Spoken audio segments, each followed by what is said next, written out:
Hola y bienvenidos a Través de la Biblia con Les Feldick. Un ganadero y agricultor de Oklahoma, Les Feldick, ha estado enseñando clases bíblicas al estilo casero durante 20 años en Iowa, Oklahoma y Texas. El estilo único de enseñanza bíblica de Les Feldick ha hecho que los libros de la Biblia cobren vida. Cuando les está enseñando, es tan interesante que la gente dice que el tiempo parece volar. Y ahora, aquí está Les Feldick. Está bien, y volvamos de inmediato a donde nos quedamos en el libro de Romanos. Y ni siquiera voy a tomarme tiempo en esta media hora para hacer anuncios de ningún tipo, porque el tiempo es esencial y queremos cubrir tanto como podamos. Voy a empezar en el capítulo 3 de Romanos en esta media hora.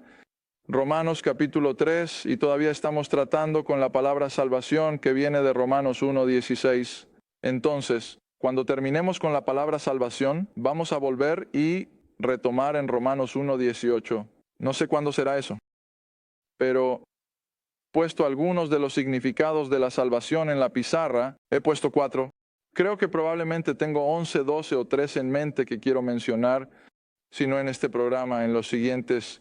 Pero la justicia imputada de Dios está involucrada en el plan de salvación. En otras palabras, en el momento en que creemos en Dios por un acto de imputación, nos cubrió o nos dio a nuestra cuenta. Su justicia, nada de nosotros, todo de Él. Y retomamos esto en Romanos capítulo 3. Y empecemos en el versículo 19. Romanos 3, comenzando en el versículo 19.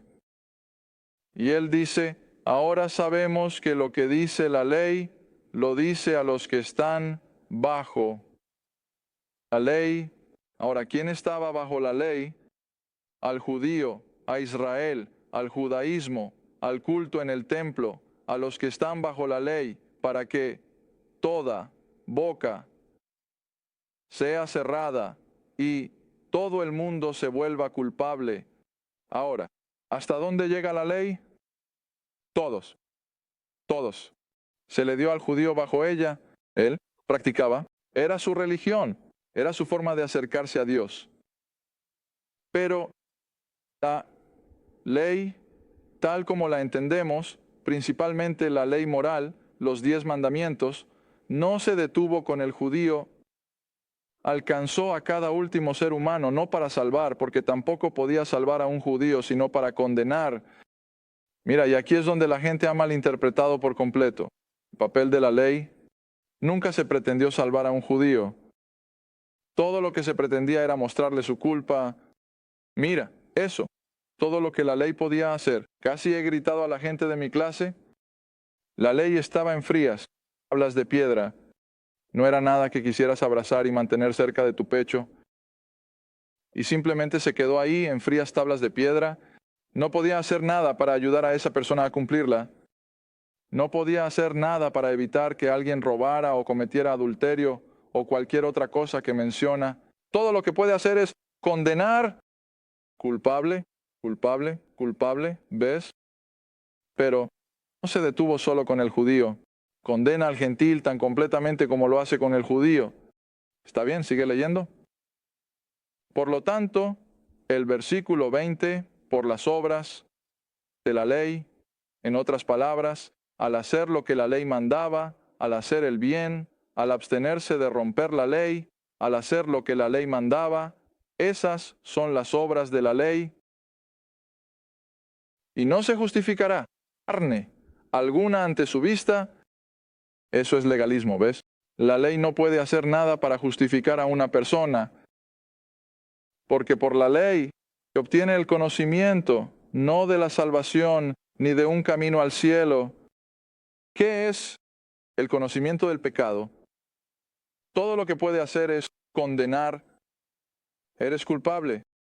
Y luego Jesús llevó la ley aún más lejos. Él lo llevó a un lugar del que nadie puede escaparse. Y Él dijo, incluso si lo piensas, ya lo has roto. ¿Está bien? Lee hasta el versículo 21. Pero, ahora, ¿sabes? Siempre estoy enfatizando esa palabra de 3 letras, pero es el lado opuesto. Bajo la ley todo lo que podía hacer era condenar. No había nada que el hombre pudiera hacer para cumplir con la ley. excepto por virtud del ritual y los sacrificios. Vuelve a tener una buena relación con Dios, pero la ley en sí misma no podía hacerlo. Todo lo que podía hacer era condenarlo, pero ahora, mira, estamos bajo un conjunto de circunstancias completamente diferente. Cristo ha muerto, Él ha pagado la deuda del pecado, Él ha sido enterrado, Él ha resucitado de entre los muertos, Él ha ascendido a la diestra del Padre, intercediendo por nosotros, pero ahora la justicia de Dios mira no de la persona humana, sino la justicia de Dios sin la ley. ¿Ves eso? Eso simplemente deja el legalismo fuera de juego. Pero la justicia sin la ley se manifiesta.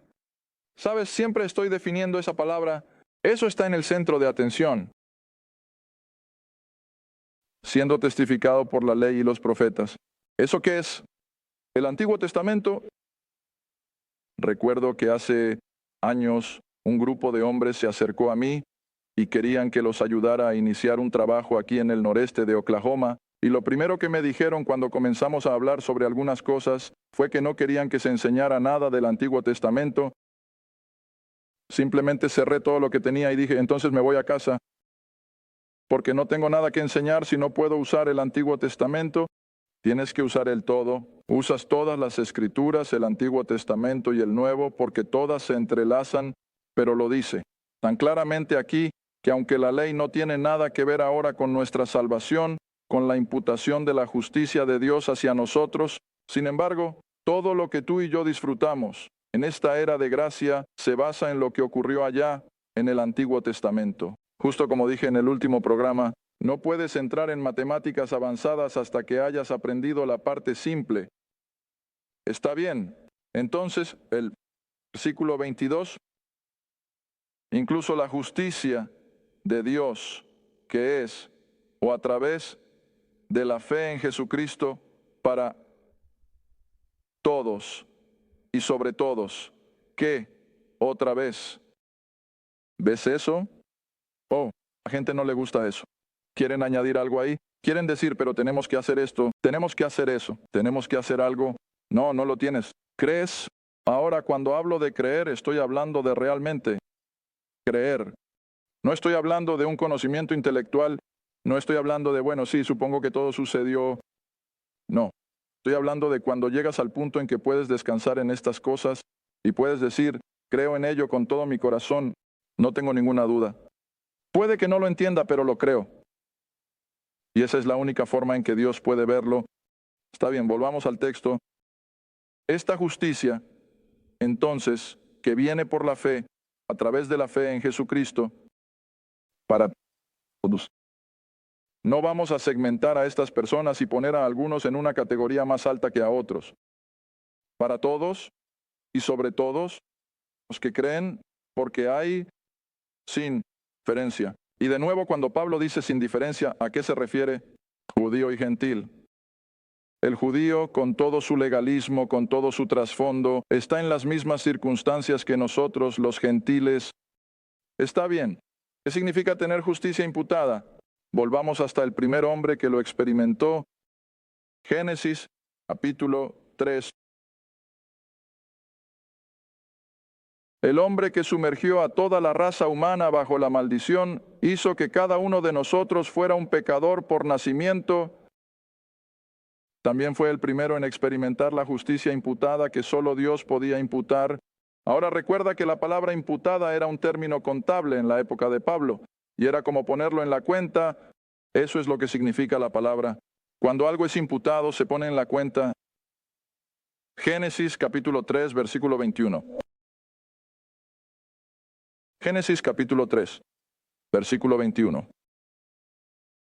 Y al hombre también y a su esposa el Señor Dios les hizo túnicas de pieles. Ahora, por supuesto, eso implica el animal sacrificial. Tuvo que matar a un animal para obtener sus pieles.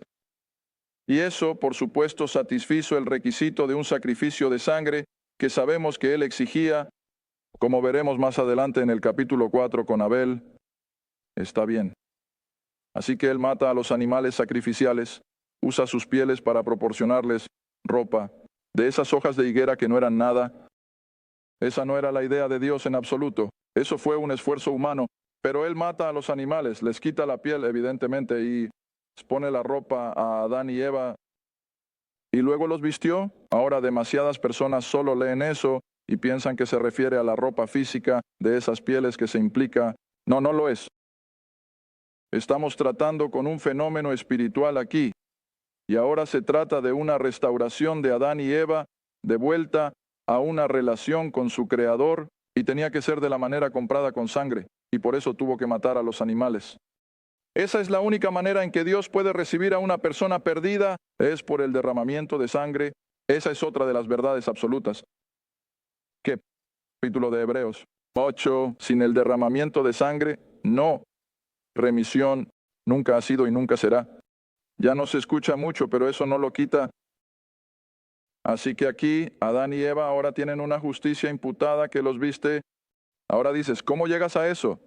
Bueno, nos quedaremos en el Antiguo Testamento y subiremos a Isaías 61, y lo explica de una manera tan hermosa.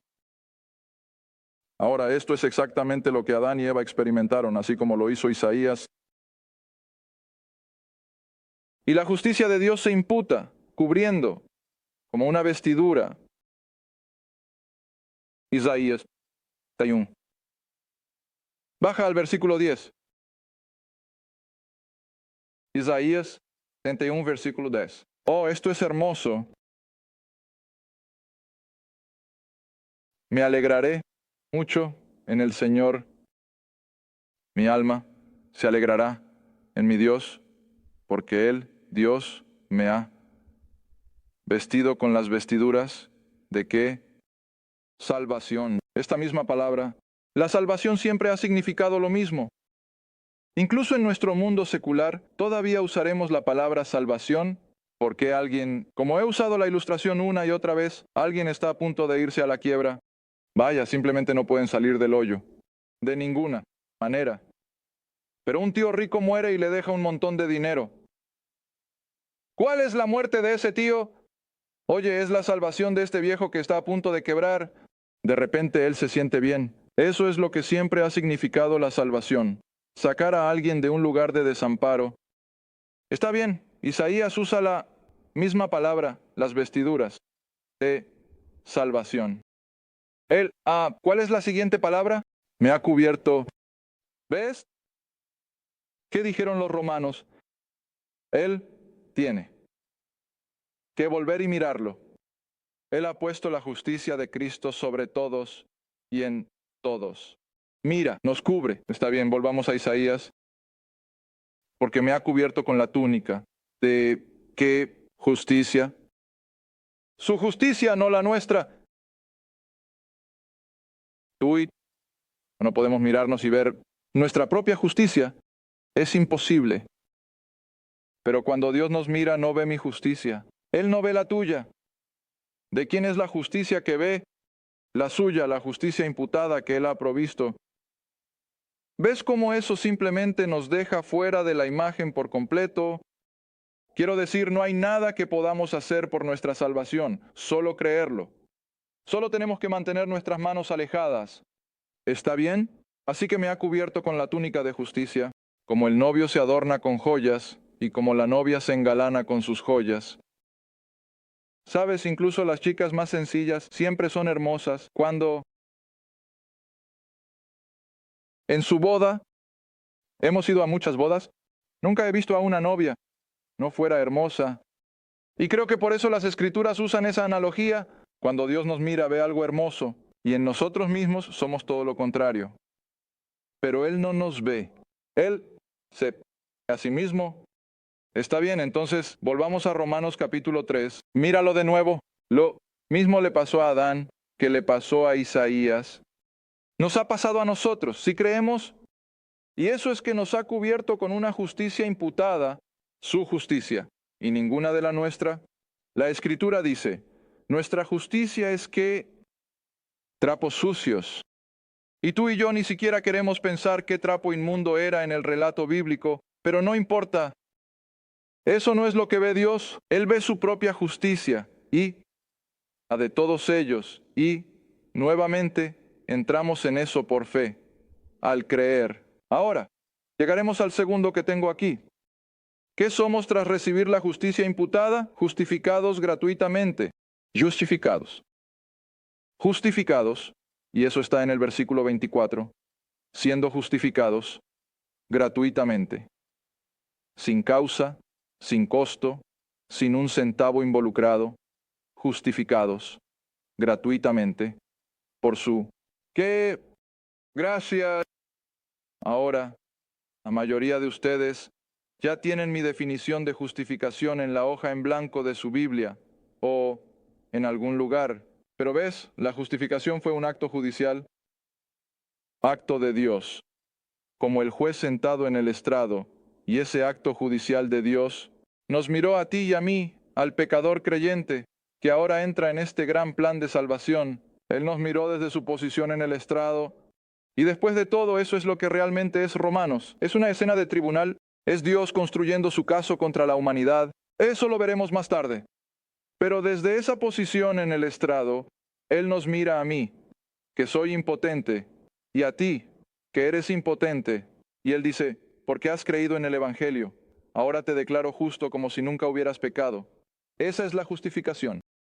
Un acto judicial, Dios, por el cual declara al pecador que es culpable, culpable, culpable. Y Dios dice, ¿eres justo como si nunca hubieras pecado? Oh, eso es difícil de aceptar para la gente. Llegaremos a uno de los otros un poco más tarde, al número 4, perdonados. ¿Por qué? ¿Puede Dios justificarnos? Porque estamos perdonados. ¿Cómo? ¿Puede Él perdonarnos? Porque estamos justificados. Y todo esto se une, ¿ves?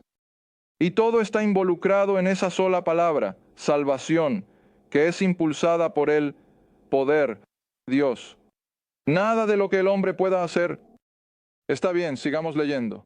Siendo justificados gratuitamente, sin causa, por su gracia.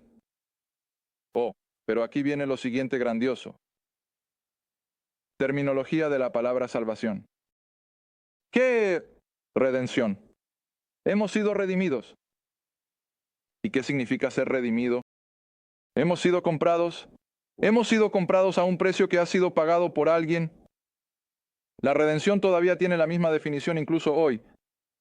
Si has empeñado algo y está en la casa de empeño y de repente llegas con suficiente dinero para volver a recuperarlo, ¿qué tienes que hacer? Tienes que redimirlo, tienes que volver a comprarlo.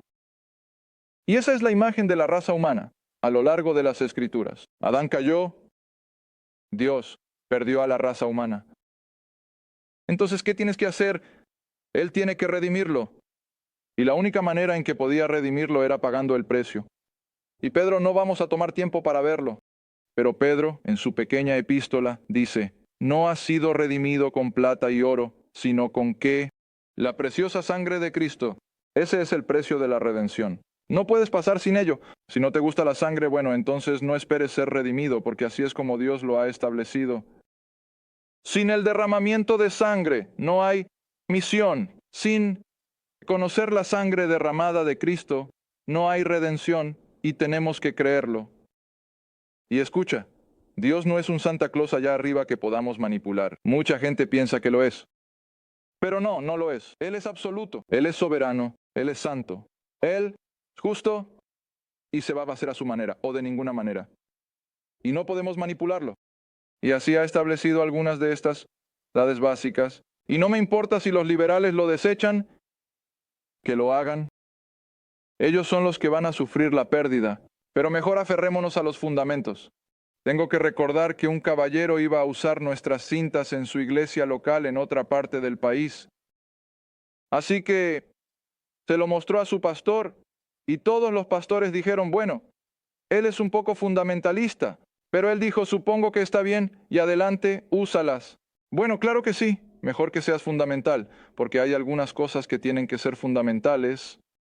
Te metes en cualquier profesión y tenemos gente profesional aquí. Si se desvían de los fundamentos de su profesión, no me importa cuál sea, ¿dónde van a terminar? Van a terminar en la corte con una cláusula de responsabilidad. Es así de simple. Tienes que mantenerte en los fundamentos, en lo que sea que estés haciendo, o estarás en problemas. Lo mismo pasa con este libro. Tenemos que apoyarnos en estos fundamentos básicos, y uno de ellos es: sin fe no puedes agradar a Dios. El segundo es que sin el derramamiento de sangre no hay remisión. Esos son fundamentos, y así ahora estamos redimidos. Somos traídos de vuelta con la preciosa sangre de Cristo. Bueno, veamos un par de versículos más, así que no solo dependemos de uno. Regresa conmigo a Colosenses. Creo que también hay uno en Efesios, probablemente lo tengo en la pizarra. Efesios capítulo 1. Efesios capítulo 1. Esto es lo que dice el libro. Esto no es algo que se me haya ocurrido a mí o a algún otro teólogo o algo así.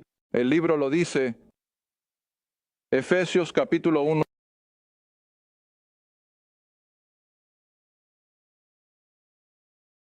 Siempre tengo que preguntarme dónde es mejor empezar. No me gusta saltar a un solo versículo. Me gusta conseguir tantos como podamos, pero supongo que aquí es mejor, porque el punto está al final del versículo 6. Ahora pasamos al versículo 7, en quien, hablando de Cristo, y recuerda, en este pequeño libro de Efesios, creo que se usa la frase preposicional en quien o en él más de 90 veces, y así ahora es en quien, en Cristo, tenemos redención, como a través de su sangre. No hay otra manera. A través de su sangre, el perdón de los pecados. Mira, lo conecté con la justificación hace un momento, pero también está relacionado con la redención. Todo encaja. Cuando tenemos la justicia imputada, vamos a ser justificados, vamos a ser justificados, vamos a ser redimidos, y si somos redimidos, somos perdonados. Y eso es solo un tercio de la lista. Creo que tengo 12 o 13 de ellos. Y todos encajan para cumplir esa palabra salvación.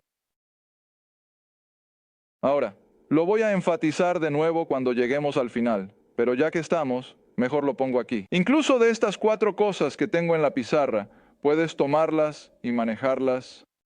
Puedes ponerlo sobre una mesa, puedes ponerlo bajo un microscopio. ¿Puedes analizar alguna de estas cosas? No, ninguno de ellos. Todos son intangibles, todos son invisibles. ¿Y cómo sabemos que sucedieron? Por fe. Mira, por fe. Sabemos que esto ha sucedido. Esa es la única manera en que sé que estoy perdonado. No tengo ninguna gran placa en mi pared en casa de Dios o de nadie más que diga que estoy perdonado. No tengo ningún decreto de alguien que diga: oye, Les, estás justificado, estás redimido. No, tengo nada de eso. Tú tampoco. ¿Qué tenemos? Las promesas de este libro. Lo dice.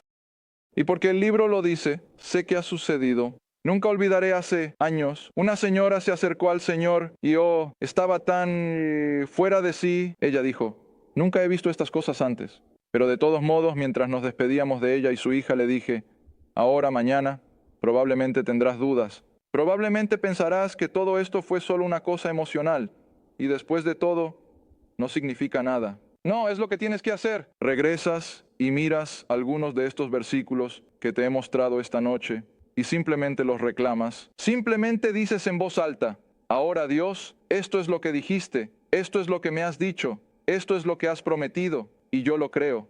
Y luego, el milagro de los milagros. ¿Ves? Dios aumenta esa fe, y cuanto más fe tenemos, más podemos creerlo. Y así es como crecemos en gracia y conocimiento. Está bien, otro, Colosenses capítulo 1. Colosenses capítulo 1. Colosenses 1. Versículo 14. Iba a empezar en el versículo 12, pero eso lo tengo para otro evento más tarde. Estamos traducidos junto con todo lo demás, pero Colosenses 1, versículo 14, todavía tratando el aspecto de la redención, en quien tenemos. En pasado es un absoluto, no hay peros ni dudas aquí, ¿verdad? Esto es todo. En quien tenemos redención, hemos sido comprados de nuevo, como a través de su sangre. Incluso que el perdón de los pecados, ¿ves eso? Todo está conectado. Y así somos un pueblo perdonado. Sabes, siempre estoy advirtiendo a la gente, cuando hablamos de los creyentes presentándose ante el tribunal de Cristo, imagino que muchos creyentes todavía piensan que de alguna manera van a tener que lidiar con el pecado. En el tribunal de Cristo, no lo harás. Nunca enfrentarás tu pecado cuando llegues a la gloria. Porque tu pecado ya ha sido juzgado, fue juzgado allí en la cruz, está por la sangre. Y solo vamos a presentarnos para ver qué recompensa recibimos por cómo nos hemos comportado como creyentes. El tribunal de Cristo nunca está destinado a determinar tu destino eterno. Vaya, si no lo has entendido para entonces, nunca lo harás y no estarás allí en primer lugar. Pero el tribunal de Cristo es solo para el creyente, para determinar su recompensa. Ahora, el juicio del gran trono blanco, sí, eso es algo diferente. Eso va a ser para los perdidos de todas las épocas.